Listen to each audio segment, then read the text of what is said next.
I spent the first 49 years of my life in the alt-right, Christian nationalist, white supremacist, prepping community, eventually becoming a Mormon trad wife. And now I've had a very significant change to my life, my ideology, and my politics. Loyalty is a two-way street. And for millions of voters, that road has hit a dead end. We are witnessing a historic pivot that some mainstream media outlets are completely missing or ignoring. Why the loyal MAGA Trump voters are crumbling so fast. Listen closely to these stories. Their voices matter, no matter which political party they support. I am sick to my stomach over these fucking files. I've been reading, watching. I don't understand how we're not, as a whole in this country, mad. And the fact that they won't unredact the information in this country does not sit well with me at all. But you know what is interesting is that France, Germany, these countries are pushing and putting out the unredacted information. Why is that? Why is that? It literally is sickening what is going on here. I am sick of it. I am so disgusted. Why aren't we more mad about this? I'm going to say this right now, and I mean this. Okay, Donald Trump, you've lost touch with your base. You've lost touch with reality of what people actually want to see. You're going to go down as the president who had the opportunity to fix this country and chose not to. It's horrific. When you're just arresting people in front of their kids and just normal, regular people that have been here for 20 years, that everybody who has a heart can't get along with that. No. Everybody who has a heart sees that and goes, that can't be right. That can't be right. That can't be the only way to do this. Right. All of these people are in power now. All of these people could certainly release the quote unquote list. Is it exactly a list? Is it a network of contacts? Is it video footage of people that committed crimes against children? We don't know. And we may never know. I'm not going to name names, but to the influencers right now who are literally getting on here and saying this is horrible, like people are being ripped away from their families, and they had the audacity to post about it, given the fact that they absolutely voted for Donald Trump, please pipe down. Don't try to act like a good person and a savior, and don't try to get internet praise by talking about it now when you contributed to the problem. Release the Epstein list. Yeah, so he released the Epstein list, but it was redacted with no names in it. What are your thoughts on that? It's bull. How many of you are satisfied? You can clap. Satisfied with the results of the Epstein investigation? Clap.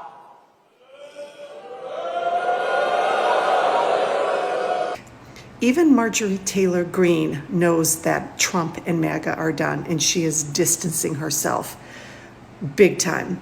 Look, I got yelled at by the president over this.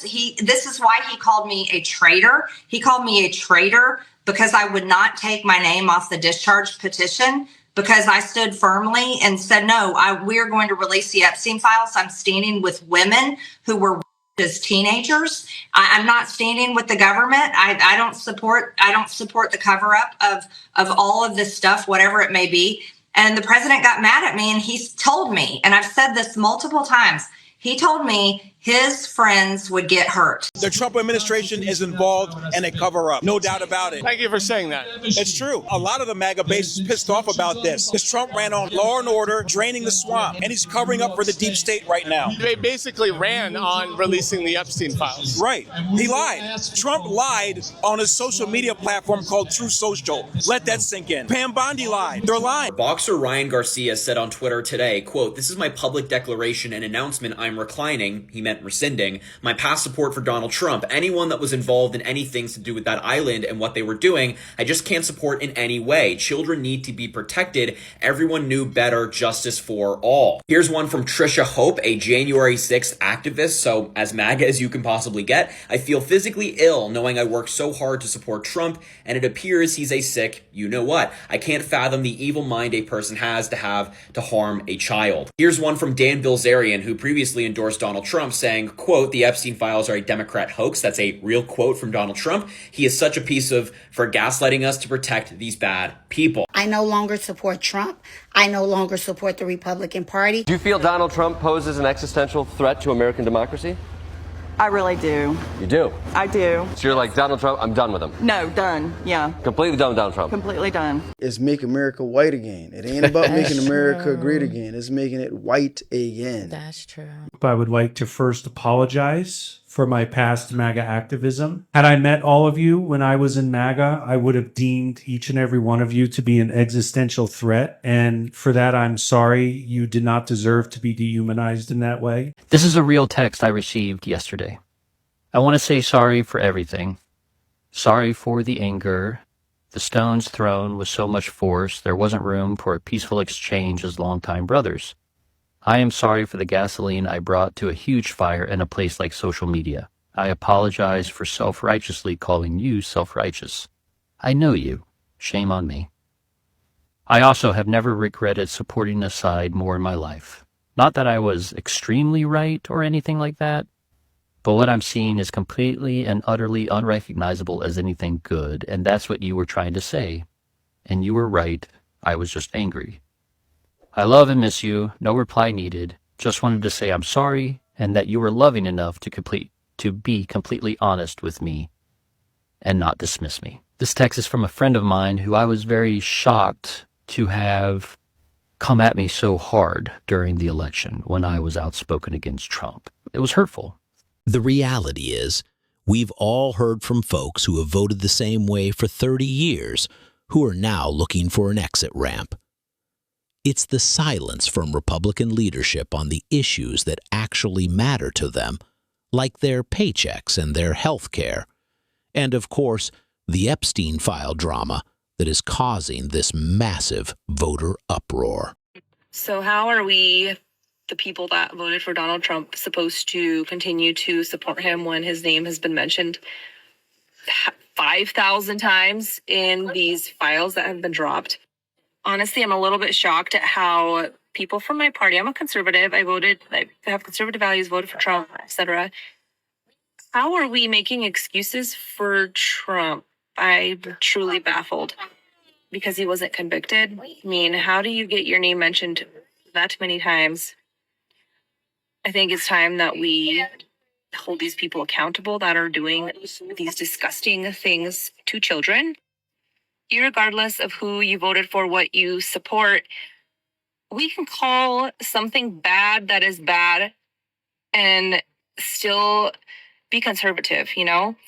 Just because we criticize a particular person or people, that does not mean that we're like some leftist liberal, you know, they're calling the Epstein files a Democratic hoax. How is this a hoax? So I was talking to one of my Republican friends today, good friend of mine, really good dude, and he has completely turned against Donald Trump. You know why?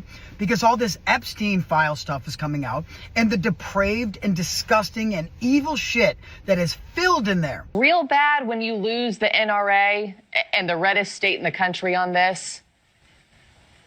Yeah, look, I'm a concealed carry permit kind of guy. I'm a huge defender of the Second Amendment. We've been talking about the ability for Americans to protect themselves for decades on the right. So to say that if you show up somewhere with an armed, that you're somehow vulnerable to getting attacked or approached is absolutely antithetical to everything that conservatives have stood for decades. MAGA looks like it's absolutely done with Trump. Racist meme kind of like put over a few people over the hump. Trump has lost all of the support that he gained in 2024 that allowed him to win in 2024. It's gone. It's gone.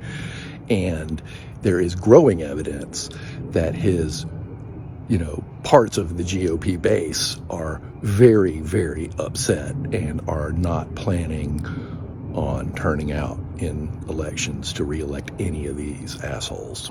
Happy Washington's birthday observed today. That's what it is in the state of New York. I'm a New Yorker through and through. Let's take a look at another president, though.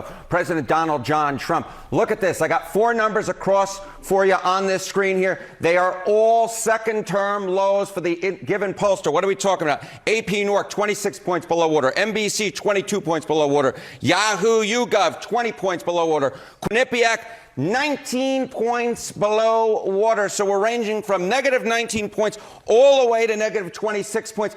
Kate, there's this question that folks keep asking, where is the floor for Donald Trump? And I'm not sure there is a floor, because if there is one, Donald Trump, at least in term number 2, has just fallen through it to another low level. How does this compare with his first term, and how does this compare with Joe Biden? Okay, so we look at these numbers right here. One of the things that Donald Trump had been arguing, his proponents have been arguing, you know what, he's doing better than he was doing in term number 1.